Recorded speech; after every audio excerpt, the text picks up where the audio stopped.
Well, good morning. I just wanted to spend just a couple of moments this morning talking about the difference between character and reputation. It's something that's been on my heart recently. I read a devotional uh, the other day about it, and it really started spurring my thoughts towards that direction as well. It's a subject that's very meaningful to me and probably very meaningful to you as well.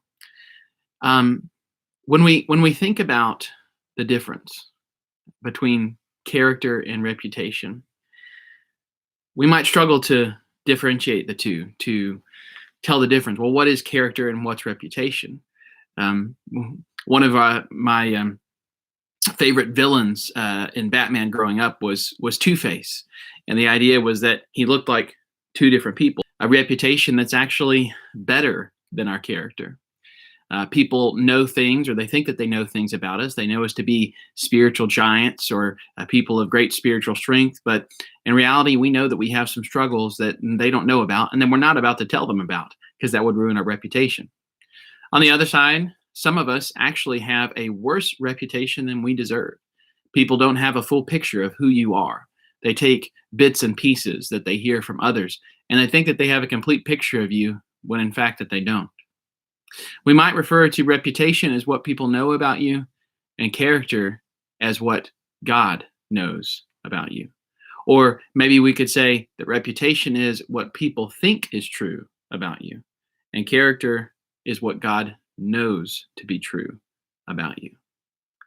And in different stages of your life, those thoughts can be comforting to you. If someone's misrepresenting you, if you're being misunderstood by other people because of your stand for truth or because of your principles, you can know that God knows your heart and that God is your ultimate judge. In fact, Paul took comfort in that as well.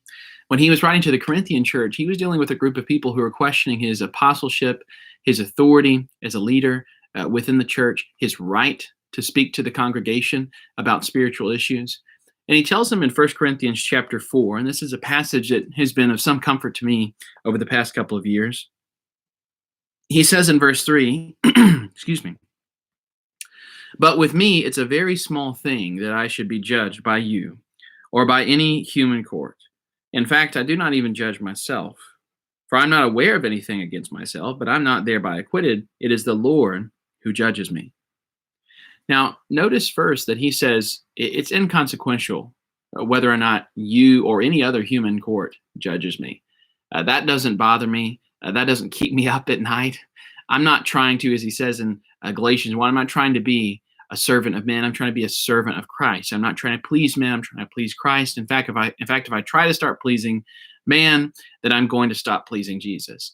And so he says, I really, you think, and it seems as if he has to let them know this because they were under the assumption that they could maybe force Paul to do something, or they could make Paul feel guilty because they were judging him to be less than what he was. And he says, it doesn't bother me. It doesn't keep me up at night for you to judge me.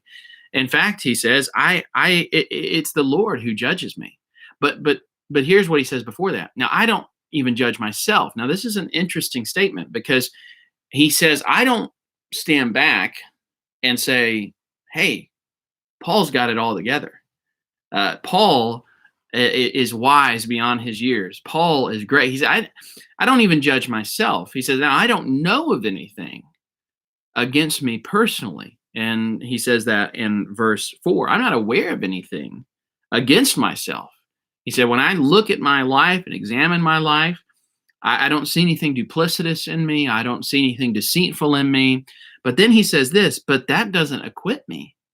Just because I don't see anything in my life that is wrong or that is duplicitous, he says that knowledge in and of itself doesn't acquit me. And I think this reminds us of a couple of things.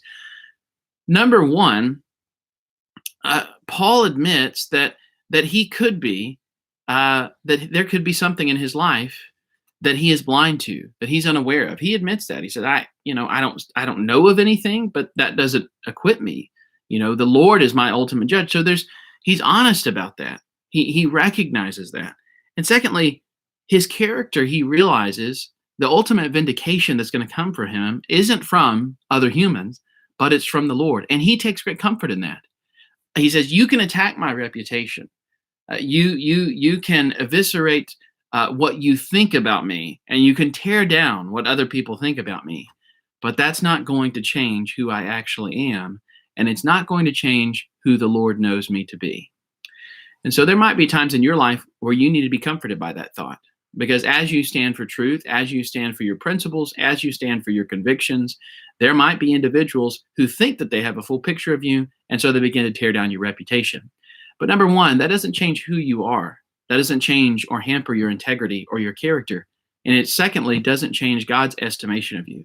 God's estimation and his judgment of you is based upon his absolute and perfect knowledge of who you actually are. Not only your actions, but as we see throughout numerous scriptures, the intentions of your heart will be judged by God as well. Now, that can be a comforting thought or it can be a terrifying one. But either way, it's a very humbling thought, because God will judge us based upon who we actually are. And as Christians, our desire is not to elevate our reputation, but to ensure our character by spiritual discipline as we seek the Lord. And the Lord will vindicate us, either in this life or within the resurrection. There will be a revealing of the sons of God, Romans chapter 8.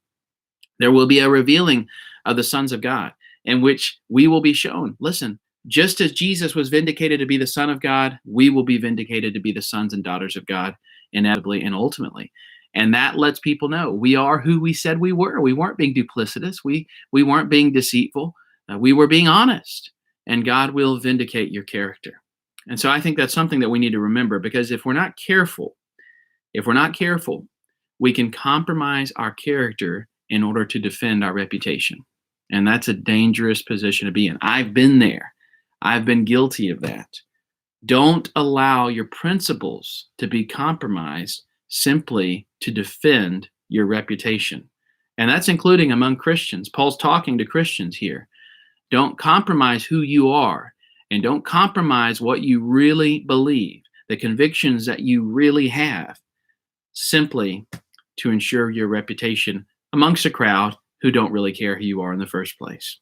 But God does. All right. Well, I hope those thoughts are encouraging to you. Hope that you have a great rest of the week. Be people of character and let God take care of your reputation.